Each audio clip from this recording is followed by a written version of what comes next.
Please be advised that the views and opinions of the host and guests do not reflect those of the station, the management, and its network.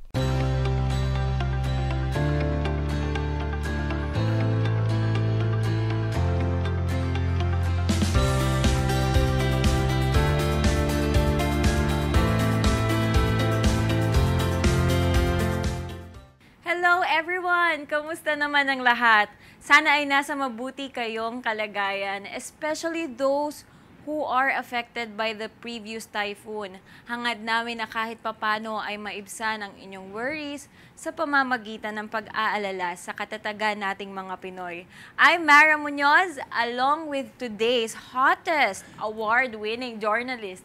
Ladies and gentlemen, my co-host William Theo, and together, we welcome you. This is GNN Times. Yes, Mara, hottest talaga. Grabe, para naman kasi mainit ang panahon. Kaya syempre, lahat tayo hot. I am William Theo and I hope samahan ninyo kaming muli with our program and discussions for today. Handa ka na ba sa pag-uusapan natin for this episode, Mara? Are you? Of course. Okay. Dahil ang nabanggit natin, ang katatagan ng mga Pinoy sa kahit na anumang hamon sa harapin sa buhay, kikilalanin natin ang natatanging katangian ng ating mga kapwa Pinoy. Shall we start? Yes, sure. And of course, this episode will be talking about what makes us talagang Pilipino talaga. What sets apart the Filipino culture and traditions from other cultures and other people. Yung rich history natin ng country. And of course, whatever traits that we have that's endemic na sa atin lang, di ba? Exciting ang ating discussion for today. Speaking of traits, kilala ang mga Pilipino having unique values and stereotypical traits, making the Pinoy race distinct from other cultures. Katulad ng we're extremely friendly and outgoing, madiskarte ba, matyaga, check, of course, lahat yun. And Filipinos get many of these compliments for being happy and hospitable, pero bukod nito, there are a lot more that make a person typically Pinoy. Ano nga yung mga yon, Mara? Certified Pinoy ka kung you love karaoke. Kumakanta ka man or hindi, sigurado akong ni minsan naranasan nyo na ring mag-karaoke. It usually happens kapag may gatherings, mahalagang okasyon, fiesta, and sometimes hangout activity na rin ng karamihan. I guess it really runs in our blood. Okay, ikaw mahilig ka sa karaoke? Or Oo. ikaw mahilig ka? Ako kasi, ang iba naman ang answer ko, why? Kasi hindi ako marunong kumanta. Para akong palakang nabasa. Sa totoo lang, I cannot carry a tune, which is really weird because yung para bang as an anchor, kayang-kaya ko i-control yung boses ko kahit na paos ako or I'm sick. I can find ways to actually bring out the voice when I'm speaking, pero singing is a totally different thing. Although I wish, sana I could. Yun. Alam mo, dito sa Pilipinas, yung mga karaoke natin, mga videoke, ganyan.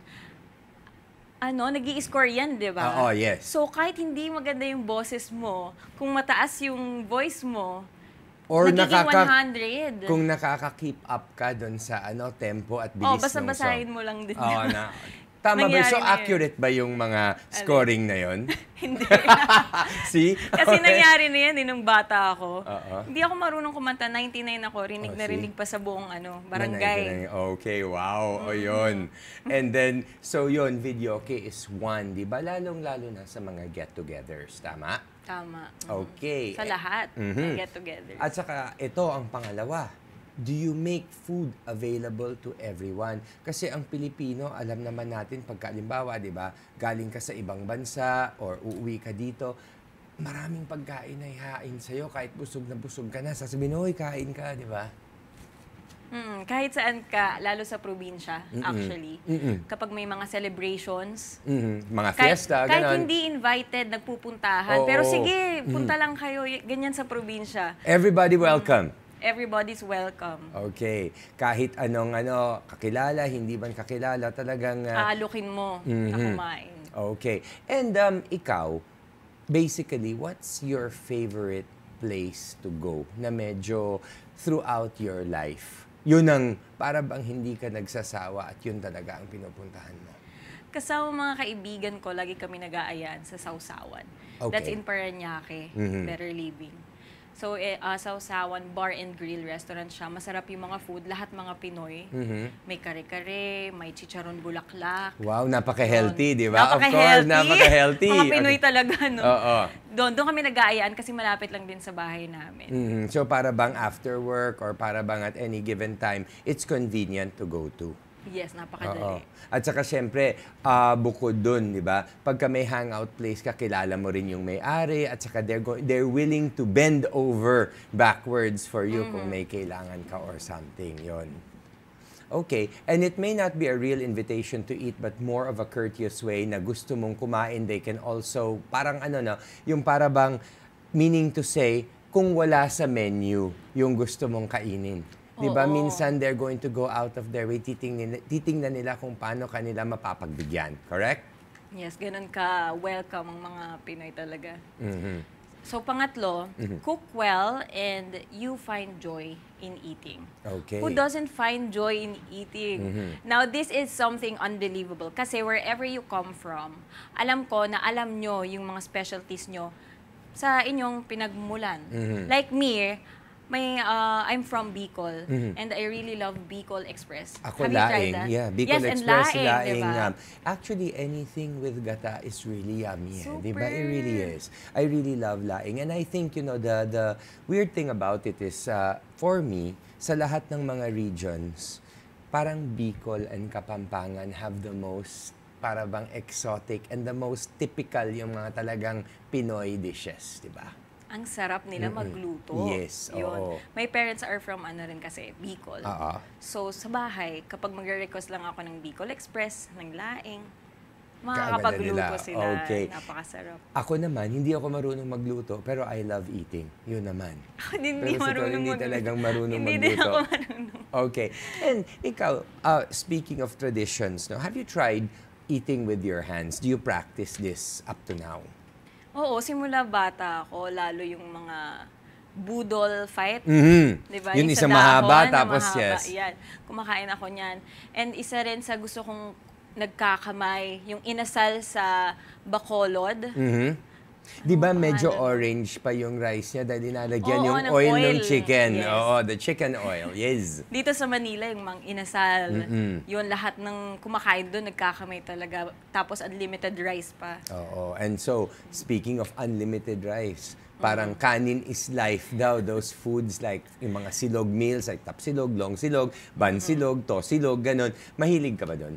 I love bagnet silog. Okay. Yun, kumakain ako na may malapit na resto sa bahay namin. Sinangag Express. Have you tried that? Yes, yes. So, I've tried matagal na yun.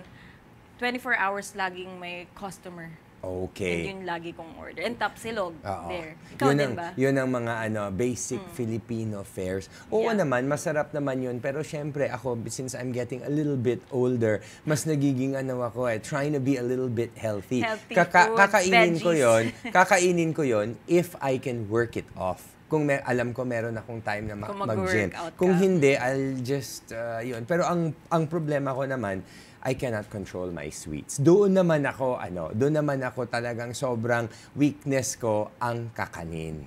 Katulad ng mga puto, kutsinta, suman, ganon, pichi-pichi, and parang cassava. Hindi ako masyadong mahilig sa biko. But anything ube is So, my mga mango favorite. sticky rice or Yes. sticky rice with chocolate. Mga ganon. Basta anything kakanin. Sapin-sapin. Isa rin sa paborito ko na yan. And the Sarap next is, you treat everyone as a family, even strangers, di ba? We call someone ate, kuya, tita, tito. Everywhere we go, kahit hindi talaga sila ate natin, kuya natin, tita or tito. It's a sign of respect. At saka a sign na para bang we accept them, tama? Tama. Kapag nagta-travel tayo, local or international man, matutuwa tayo na mayroon tayong may encounter na tinatawag nating kababayan. As if we are really connected like a real family. Mula sa pinag-usapan natin, sharing food, things, and kahit mga damit. Right? So like sa palengke, Oo. we call them ate, kuya, as a way of, Respect. respecting At saka them. yung para bang when you call them that, kaagad-agad alam nila na para bang you're trying to be friendly or binibigyan mo nga sila ng Be connected respect. talaga, Oo. diba? And yung sinabi mo na para bang when you see each other, lalo na sa if you're abroad. Because ako, Correct. nag-college ako sa Amerika eh. So para bang konti lang yung mga Pinoy doon. So nung nalaman ko, may Pinoy, May parang Pinoy. kaagad excited. There's already Parang that bond. close na kayo Oo. kaagad. Oo, pero una rin kayo mag-aaway kasi para bang na yun din ang isang Kasi trait ng mga nagkakaintindihan na. mga Pilipino. Naniniwala ka ba? Medyo machismis. Di ba nga, number 1 tayo? Marites! Yes. Yun. I think we were talking about a lot of good traits. Siguro, syempre, we have to balance it with one of the not so good traits, which is gossip, di ba? Sana that's something that our culture should be able to control, tama? Mabawas-bawasan. Mabawas-bawasan. Or, kung makikinig ka man, let's say makikinig ka, i-verify mo muna kung totoo. Kasi yung mga iba, pagka when they hear it, they believe, totoo na yan, di ba? Kahit hindi. May kaso na nga ngayon kapag nagchismis ka at hindi totoo, kahit sa social media mag-post ka, maraming ganun nagpo-post agad. Oo. May mga kaso ng ganun nakukulong. Nakukulong na Nagchichismis sila. na hindi naman totoo, so iwas-iwasan natin. So, yan. para bang character defamation ang lumalabas, di ba? Tama. Okay. And earnestly religious. Speaking of which, alam mo itong Pilipinas, no, is like probably one of the most religious countries, Catholic countries rather, in Southeast Asia, and one of, if not the most, in the world. Ikaw, how do you view this? Religious ba ang family mo? Yes, we are religious. Catholic kami, guys. And ang mga Pinoy, Yes. like kami, kapag may makita ka lang na simbahan, madadaanan mo You will make sign nagdadrive of ka, the- sign of the cross ka, you will always think of God. Kahit saan talaga magpunta. A reminder ganun. lang Yeah. talaga, yes. Actually, ginagawa ko yan when I was abroad. Tapos tinanong sa akin, Bakit? hindi naman. Siguro naiintindihan. Sabi niya, I have a question. If we pass by 20 churches, are you going to make the sign of the cross 20 times also? Sabi ko, yeah, I think. Di ba? Oo, totoo yun. Yun, kahit anong sitwasyon, mahilig talaga, Filipinos really lift up their religious culture. Some Filipino words used as part of everyday life, like siguro, Diyos ko, Sos Mariosep, ganon, di ba? Or Oh my OMG. OMG. OMG. Hindi, ano na yun That's already new age. Ako, lagi ko rin sinasabi, Sus Mariosep, oh my God. Before, na-experience ko din mag-bus. Hala. Mag-bus. Hala. Ganyan. So before, nung bata pa ako, na-experience ko mag-bus. At ang mga bus sa EDSA, sa SLEX, super bilis nila. So yung mga tao doon, minsan maririnig mo, Diyos ko po, Sus Mariosep. So ako, sa sobrang takot, napapadasal talaga yung mga Pinoy. Because para Makikita bang mo you feel like they're gonna take you straight to hell, no?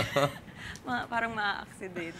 Okay, so those are the typical Pinoy expressions na ginagamit, di ba? So, on different situations. Pero syempre, marami pa rin tayong pag-uusapan and it feels good to be a Filipino. Hindi ba, Mara? Ito ang mga bagay sa mga araw-araw nating simpleng ginagawa pero malaki ang impact pagdating sa ibang foreign nationals na itinuturing nilang kakaiba. More of these best traits when GNN Times returns. Stay tuned, guys.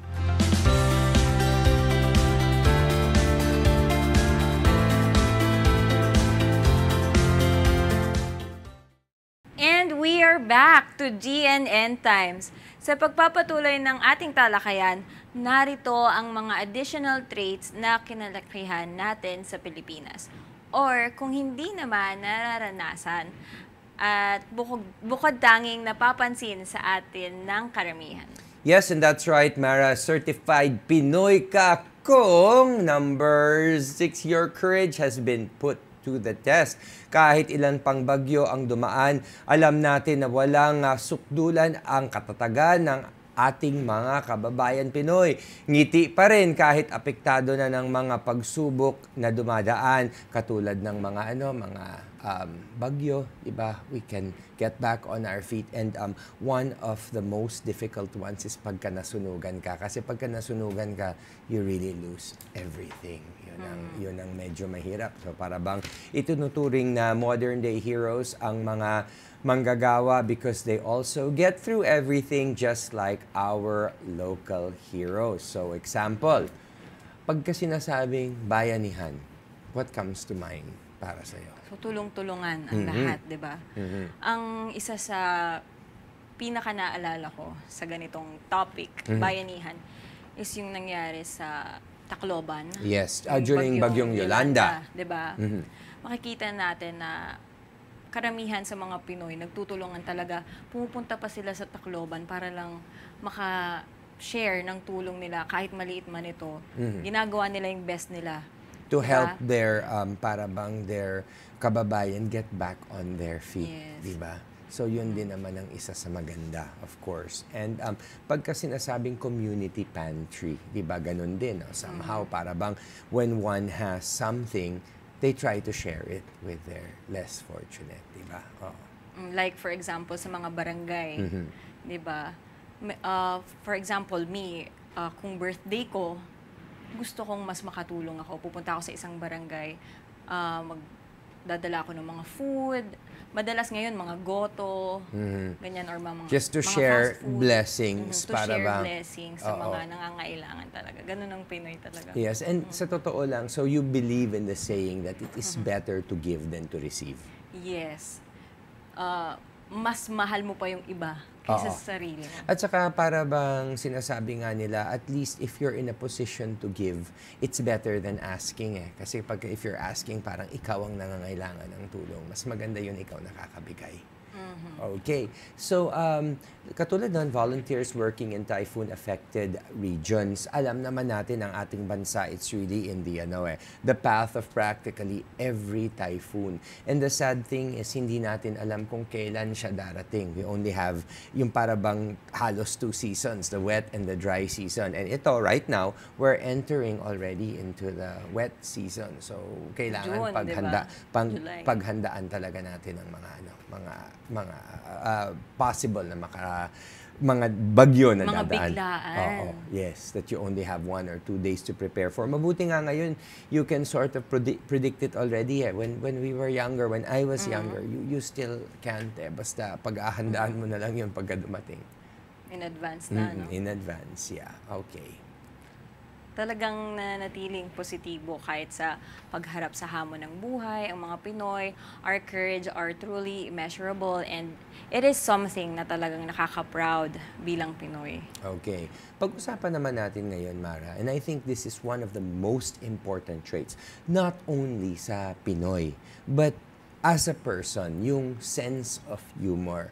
Parang I think it's important to have a good sense of humor na you can make light of situations even if it's medyo alanganin na or dire or ikaw na nga ang nadedehado. Pero Kahit still, may problema ka. kahit may problema ka, yes. Kaya mo pa rin, you can still joke about it. It shows that you have a positive attitude, diba? Yeah, just like yung mga nagkakaroon nga ng problema, like yan nga, bagyo, sunog, pinapakita pa rin nila na may darating na magandang bukas. Diba? You have to stay positive. You have to, there's no other choice, diba? Kasi if you're kung nanamnamin mo yung disaster or yung nangyari sa iyo na negative, you'll never be able to move forward eh. And unfortunately, these things happen in life eh. Yung para bang many things happen and we're not prepared for them, but it doesn't mean, of course it hurts. Siyempre, you take a little while to grieve, to mourn on your losses.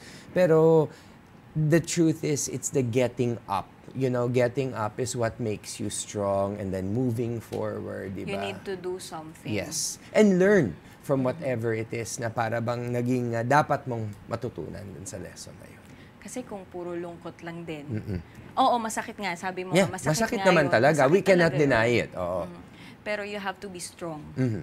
Para sa kahit anumang mangyari in the future, sigurado kang may magandang mangyayari Oo. bukas. And syempre, para bang kailangan mong malagpasan yon. And it's also an achievement when you do that. A personal achievement. Ay, masakit pero nalagpasan ko pala. It's just like mending a broken heart, di ba?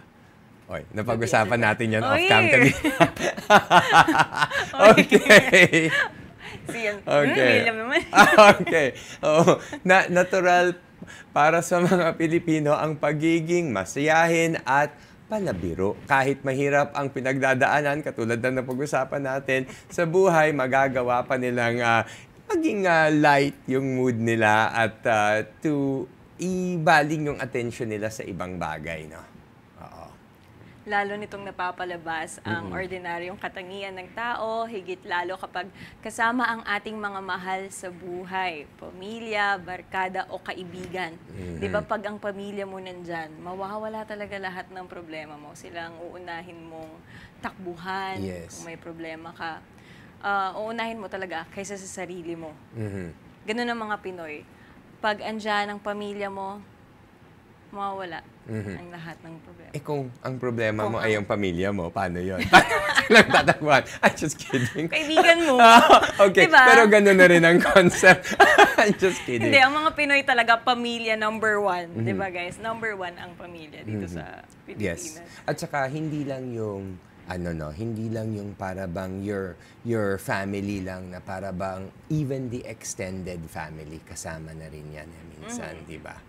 Katulad nga ng sinasabi nila, yung ito ang next. Let's link it with that. Pakikisama is the key. Para sa ating mga Pinoy kalahi man or hindi, binibigyan natin ng halaga yung ganitong pamamaraan natin sa pagkakilala ng isang tao. Ito ang key to having a good relationship with people. Diba? So, what do you think? How far should you go sa pakikisama? Yun. That's a good question. Mamaya meron akong dyan. Meron akong example dyan. Okay. So, yeah. Wait lang. Sige, hindi. Kasi, okay, sige na. Ako nang mag-uuna. Di ba kasi ganito? Ikaw na nga una. Naisip ko lang, isipin mo, di ba may mga ibang foreigners, tapos they have a relationship with a Filipina. And this has been happening ever since naman. So, para bang kasi, in the basic Western culture, when you have a relationship with somebody, girlfriend mo, boyfriend mo, yun lang talaga. Pero sa Pilipino, di ba, para bang andyan yung pakikisamahan mo the mom, the dad, si ate, si kuya, at saka yung mga anak nila and what so have you. Yun nga, extended. You have to expand it. Yes. Yung para bang, di ba, sasabihin, kasi, ate kasi, nawala ng trabaho yung asawa niya, baka pwede naman muna dito sa ate. Di ba kasi it really happens. Ikaw, how do you feel about that? Yes, kung ikaw kasi nasa sitwasyon nila, mahirap talaga. So, you have to ramdamin kung ano yung nararanasan nila. Oo. Sorry, kanina guys, may naalala lang ako. Kaya sige, mamaya, kailangan sabihin mo rin yan. So just like in beauty competitions, di ba? Kailangan mong makisama sa lahat ng tao. Hindi lang sa mga candidates, pati na rin sa organizers, sa mga makeup artists, sa may-ari ng beauty pageant. Kasi magkakaroon ka rin ng maraming connection. Hindi lang on that competition, pati na rin sa labas. Okay. And not only, even if you win, yung para bang it doesn't end there, di ba? You need the connections, you need whatever it is that you made, yung mga ginawa mong foundations, di ba? Yeah, just like my best friends, isa sa mga best friends ko ngayon. So nakilala ko siya sa isang TV show, beauty competition sa isang TV show. Hindi pa kami ganun ka-close nun. Pero at least we're friends na. And then after like, sabihin natin, mga 1 year or 2 years, I joined another reality TV show. Competition din ulit yon. And unexpectedly, andun siya, dun kami mas naging close. Okay. Mas dumami yung mga friends namin, ganyan. So yun, so you really have to expand. And keep an open mind friends. also. Yeah. And keep an open mind, di ba? Yung para bang, and also, ayun, yung para bang be open to whatever it is that you're going through, maging criticisms mayan or praise. Kailangan marunong tayong tumanggap, be no? friendly din talaga. So, dun lumalabas yung sinasabi nilang special award ng Miss Friendship. Okay. So, eto naman. Do you know that the Philippines has the longest Christmas celebration? Over 6.5 months na lang ay Pasko na. Ikaw, naniniwala ka dyan? Oo. Okay. Ngayon pa nga lang namili na ako guys ng pangregalo. Bakit? Dahil mas Tagal pa, mura, diba? ganon? Mas mura ba? May mga naka-sale. Alam mong mahal talaga yun yung mga toys na yun, ganyan. Okay. Tapos naka-sale like 50% off, 70% off. Pero So, hindi lang yun. Oo. Pero hindi lang sa sale. Kung may makikita ako na tingin ko magugustuhan ng inaanak ko, ng pamangkin ko, ng kamag-anak ko, binibili ko na siya in advance. Okay, para hindi ka na nagka-cram during the Christmas Oo, season. diba? Kasi minsan, pagka doon ka lang namimili, maaring nakakalimutan mo or you get yung para bang substandard gifts because nagmamadali ka para meron lang maibigay. Yeah, and hindi lang yun. Ayun ang hindi ko nagagawa. I learned something new today. Hindi mo nagagawa Oo, advance. sa totoo lang, hindi. Minsan nag-iisip ako, ano kaya ang magandang ibigay? Pagka meron na akong nakita, ayan, Sige, hala, yan yan na na for everybody. Ito sa mga kliyente, ito sa mga, yung mga ganun ba? O, ganun talagang Pinoy. Advance talaga. Kahit matagal pa, nagde-decorate na ng bahay, naglalagay na ng Christmas tree. Meron nga akong kilala, ano pa lang, March pa lang, sabi ko, ang aga nyo naman Shopping na. mag-decorate. Oh, decorate. Alam mo ang sinagot sa akin, hindi, iniwanan ko na lang yan para sa Pasko next. I really didn't know what to say. I said, so every day is Christmas, di ba? Everyday naman talaga Christmas, di ba? Yes. Nagbibigayan araw-araw dito sa Pilipinas, ganun ng mga Pinoy. Mayroon pa nga tayong tinatawag na Ano? Christmas countdown. Oh, yun. Diba? 100 days before Christmas. Ganyan. Sinisimulang ang tabayanan nito mula buwan ng September until sumapit ang December. Marami rin ang nagpaparamdam ng simoy ng Kapaskuhan sa Pinas. Yung mga singers. Okay, katulad ni Jose nagpaparamdam Marichan, na yun, di ba di ba? yun? Alam ko, yun na ang sasabihin mo eh. Di ba yung para bang hinihintay na siyang kumanta? May photo nga siya na sumisilip na siya Oo. Naka-viral na ngayon sa Facebook na Dahil malapit parating ng na ako. September. Oo, Okay. malapit. Okay, so ito naman, Next. pagmamano. Di ba? Hindi nga pala ako nakapagmano sa iyo kanina, sorry ha. Ay, ang tanda ko. Anyway, yun. So that is an honoring gesture. Ikaw, pinapractice mo yan. Hindi kailangan i-practice yun. Hindi kasi yung mga iba, ako dati nung mas bata pa ako ng konti, ayokong minamano ako. And not for anything else, okay lang naman yung honoring gesture. Pero yung nararamdaman ko na, minamano ka. kasi oo, Parang kasi tumatanda oh, ka na. exactly, sinakuha mo na rin yung parang you all of a sudden feel old, di ba? Parang ganon. Pero yun nga, ang mga Pinoy ngayon, kahit nga mga babies pa lang, wala pang 1-year-old, tinuturuan na magmano. As a way of, respect sa mga elderly. So minsan yung mga actually, may ibang tao na ganun nga. Nagmamano lang, oo. Feeling nila, tanda na nga nila. Pagka minamano sila, Oo, parang parang ganon. ikaw. Oo, Pero parang we ako, have yes. to, understand na Oo. nire-respect ka lang. It's as a way para bang yun. it is a gesture of respect, Yes. kumbaga. Okay. Likas rin sa mga Pilipino ang pagiging magalang kahit ilang taon pa man ang dumaan, nananatili ang pamamaraan ng pagmano sa mga nakakatanda. Ayun na nga, bilang pamamaraan ng pagbati sa kanila. It's a sign of respect to elders and a way of requesting a blessing from the elder. Yun na So, nga. yun ang napag-usapan natin kanina, na-expand na namin yun na para we were able to expand on that it is respect. So, para bang when somebody gets your hand and puts it on their forehead, it's not to actually say na may Matanda ka lagnat na. or may lagnat ba ako, di ba? Akala ko sabihin mo na matanda ka na. Or matanda ka na. Pero it's just a sign of respect na para bang ino-honor ka nila. Tama? Yes. Okay. So, hindi maikilala sa isa ito ang mga beautiful tradition of the Philippines. While we love and care about our culture, we are very hospitable to foreigners and are open to adapting to new cultures. Filipinos love PBA. Tama ba? Basketball is life sa Ako Pinoy. hindi. Ha? Hindi ako mahilig manood. Parehas tayo. Politika, ayun. Ikaw, politika. Ako medyo. Lalo Kasi, newscaster ka. oh, at saka because, ang buhay ng mga politicians, mas grabe pa sa mga teleserye, di ba? Mga hindi mo akalain, ganito pala ang buhay nila, ang exactly. background nila. At saka hindi lang. Minsan kaalyado ka nito. Sasabihin mo, I support, ganyan-ganyan. Tapos bigla na lang sa isang idap. Bakit? Hala, nandito sa kabilang side. Ano kaya ang naisip din na? Na-experience mo ba yan? Hindi pa naman, kasi hindi naman ako politiko. But I'm just wondering, honestly, and that's still a standing question other than the obvious, what makes you just transfer off to another side? Okay, fine, you transfer off to another side, maybe because you believe in their ideals, but usually it doesn't end there. Then they'll jump back to the original party. Yun ang hindi ko na masyadong maintindihan. Nangyari yun, di ba? Oo, nangyari talaga Nangyari. yun. Pretty much. Chismis okay, na naman. di ba? Chismis na naman.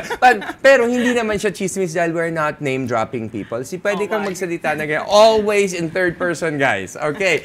And artista. Ay, doon naman. Artista. Pilipino daw mahilig sa artista. Oo, di ba? Makakita ka lang ng artista, lalapitan mo na kaagad, magpapa-photo ka, di ba? Ganon kahilig ng mga Pinoy. So yun ang mga stuff that's endemic, di ba, to us. Okay, Mara? So Filipino families are so close-knit that it takes us forever to leave the house or be independent.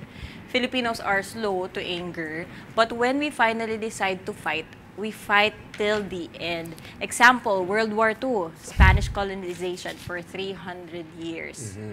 EDSA took 20 years to have a revolt. We have the most number of languages in the world. Oo, yung mga dialects natin, no? Maraming. Kaya nga sinasabi, kababayan ko to, iba ang ano natin. Alam kong Bicolano yan. Alam kong taga Bacolod yan. Dahil sa tono. Ano mo na yung tono Yes, pronunciation, way they speak. Like sinasabi nila, if you're from Bacolod, di ba, you're Cebu, malambing. May Bicol din, no? Bicol din is malambing. Ano yun? Matigas. Ano ba? Ay, hindi ko alam.